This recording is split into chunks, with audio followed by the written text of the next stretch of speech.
Welcome to the Dashboard Effect Podcast. I'm Rick Thompson. And I'm Landon Oaks. How's it going, Landon? Good. How about you? I'm good. I wanted to talk about a topic that's come up before in previous podcasts. I use it as an example sometimes, but this idea of sometimes a client will come to us and think that they have a metric that's really easy to define. And it turns out there's more business rules and so on that you need to think about behind it. And recently we had a client come to us and say, hey, we want a simple report. One of the metrics that we want on it is revenue. And we're rolling up data from a bunch of different companies. And so that should be really simple. Just put those together and report on the revenue aggregate or split up however we want to do it. And the problem is that revenue can be defined differently by different companies. So I know you were just working on this and sort of had to talk, or I guess you were working with the person who was working with the client, but had to talk them through how to think about that.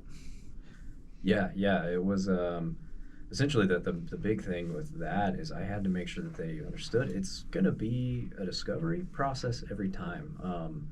It's even worse if the clients are in different industries, especially. You'll see some massive differences, but we've even seen revenue calculated very differently with clients in the same industry. And there's just small little rules that some clients have, others don't, intercompany sales or returns, maybe they only count posted transactions and non-posted. So there's a lot of nuance behind that you need to find out. Yeah, so you need to understand all those rules. And I was trying to think of a list of other things that come up, and there's things like trade discounts. So if you're giving customers a trade off of the posted price, normally you would report your revenue as net of that discount, but sometimes not. You're going to want to categorize that differently. Sometimes you'll give a discount for people paying quickly, but when you make the sale, you may not know if they're going to pay quickly yet, and so you have to, maybe you estimate based on prior payment history, something like that. Are you going to give the discount? Are you going to record the revenue net of that discount, or are you going to assume full price? You might get something for quantity discounts. Now, a quantity on a single transaction, okay, that's easy, but what if the discount doesn't kick in until you've bought a certain number of things over a certain amount of time, and then it's discounted back? Do you take that full discount on that last purchase? Do you go back and adjust previous revenue or not? Depends on if you have a closed period, I guess.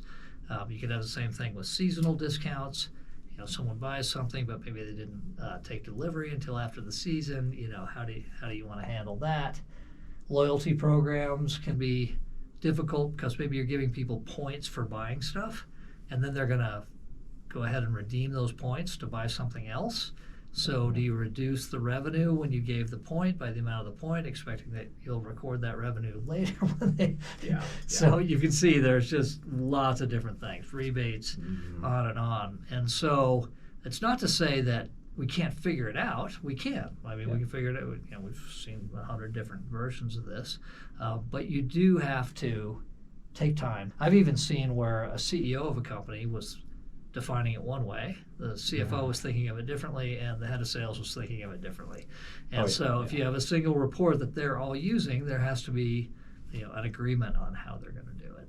Yeah, exactly. Those are one of the hardest situations to kind of cover, because then it becomes, okay, which one is right? Which one should we go forward with? Which, at the end of the day, the company does have to decide. But even as you were talking about some of those examples, it made me realize that another facet that makes that difficult to deal with is time, right? Like if I'm looking at last week's sales and this discount kicked in last week on purchases they made 2 months ago, you got to figure out how to apply that, because you could look at, you had a negative transaction when in reality you didn't. So there's just a lot of things that you don't think about when you're trying to get to that final number. Yeah, and I think the reason I use revenue to explain this to people often is it's easy to assume that revenue is the easy one, right? We can do that easily.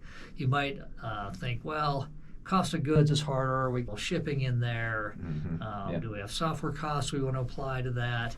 That can get more complicated. Or A thing like utilization of your factory machinery or personnel, that type of thing. How do you want to calculate that? Yeah. Do you do it based on available time or assuming some downtime, or there's all sorts of things like that. So it can get a lot more complicated. Again, you can get to it fairly easily, but you have to take the time to do it. You can't just say, okay, give me a report that shows revenue. I mean, you could say that, but you're probably not going to get what you want. Yeah. At the end of the day, it's got to be right? Yeah. Like if we can't look at these raw revenue numbers. So there's going to be work that goes into making it right. Almost every time. Yeah. All right. Well, that's really all I wanted to cover in this one. Anything you want to add? No, I don't think so. All right. We'll talk to you soon. All right. Thank you.